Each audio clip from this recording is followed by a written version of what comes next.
Nowadays, everybody watches Isekai. But of course, some of them are very good and some of them are very bad. But don't fear, cause I am here to present my top 10 Isekai anime list. And this is also my first video, so please subscribe and like. And let's jump right into it.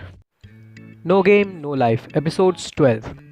One of the reasons that it is in the list is the main protagonist Shiro and Sora. They got transported into the world in which the true gamers rule. Its art is also different and colorful. It is also one of the most beloved animes out. Sword Art Online, episodes 96, seasons 4. This series is set in 2022, where a virtual reality massively multiplayer online role-playing game called Sword Art Online is released. Users wearing the Nerve Gear helmet can experience and control their characters using their mind. Sword Art Online is definitely worth checking out. Wise Man's Grandchild, episodes 12, season 1. Overall, Wise Man's Grandchild is a fun isekai adventure. While the series doesn't offer anything particularly new, it does a good job of bringing the best parts of the genre together. A young salaryman who died in an accident was reborn in another world filled with magic and demons. It is a pretty fun anime and I recommend it. Rising of the Shield Hero, episodes 25, season 1. It is one of those anime in which if you don't watch the entire season, you cannot decide if you enjoyed it or not. In this, Naofumi, an easygoing Japanese youth, was summoned into a parallel world along with 3 other young men from parallel universes to become the world's cardinal hero and fight internal dimension hordes of monsters called waves. Each of these heroes were given respective weapons, and you can guess what was the main hero given, right? Re:Zero, episodes 48, seasons 2. The story is one of the best things about this anime, and the main character's development is evident and shows progress. Complex relationships between characters are yet another factor that really keeps you hooked to the anime. Subaru is a NEET who is suddenly summoned to a fantasy-like world. Just after arriving, he is killed while trying to help a young half-elf he befriends, Amelia, who is a candidate to become the next ruler of Lugnusia, only to revive some hours in the past. After dying a few times, he realizes that he has the power to come back from the death. Log Horizon, episode 62, seasons 3.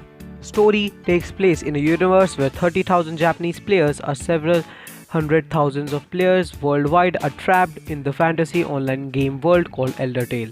For these players, what was once sword and sorcery world is now the real world. In the midst of the event, a socially awkward gamer called Shiro along with his friends Natsuki and Akatsuki decided to team up so that they may face the world, which unfortunately has now become their reality, along with the challenges and obstacles ahead of them. Isekai Quartet, episodes 24, seasons 2. Isekai Quartet is truly an isekai for the isekai lovers. This anime is the crossover between the light novel series Konosuba, Overlord, Re:Zero, Saga of Tanya the Evil, and Rising of the Shield Hero. This anime is in the chibi style. Plot is that one day a magical button suddenly appears in every world of the respective series, and after clicking the button, they all got transported to a world in which their high school life began. In season 1, there was only Konosuba, Overlord, Re:Zero, and Saga of Tanya the Evil, but in the second season and afterwards, they were joined by Rising of the Shield Hero and the Cautious Hero.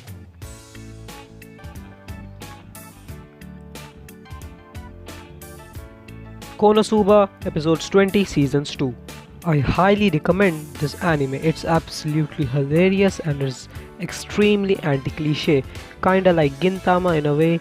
After dying a laughable and pathetic death on his way back from buying a game, high school student and recluse Kuzuma Soto find himself sitting before a beautiful but obnoxious goddess named Aqua. She provides the NEET with two options: continue on to the heaven or reincarnated in every gamer's dream, a real fantasy world. Choosing to start a new life, Kazuma is quickly tasked with defeating a demon lord who is terrorizing villages. But before he goes, he can choose any item of any kind to aid him in his quest. And he chooses Aqua. Overlord Episodes 39 Seasons 3. This series is a good choice for action enthusiasts who live for brutal fight scenes and can tolerate the use of some profanities. Having said that, Overlord paints a unique picture accompanied by some well-constructed characters. The final hour of the popular virtual reality game Yggdrasil has come. However, Momonga, a powerful wizard and master of the Dark Guild Ein Zulgon, decides to spend his last few moments in the game as the server began to shut. To his surprise, despite the clock having struck midnight, Momonga is fully conscious as his character, and moreover, the non-player characters appear to have developed personalities of their own. That time I got reincarnated as a slime. Episodes 48 Seasons 2. Satoru Mikami, an ordinary 37-year-old corporate worker in Tokyo, during a casual encounter with his colleague, and person popped out of nowhere and stabs him. While succumbing to his injuries, a mysterious voice echoes in the mind and recites a series of commands which he could not make sense of. After getting conscious again, Satoru discovers that he has been reincarnated into an unfamiliar world as a slime. At the same time, he also acquires a lot of newfound skills, particularly called Predator, which allows him to devour anything and mimic its appearance and skills. And because of this, he becomes one of the most powerful person in the world. Or a slime. It is truly one of the best animes I have watched. Thank you for watching.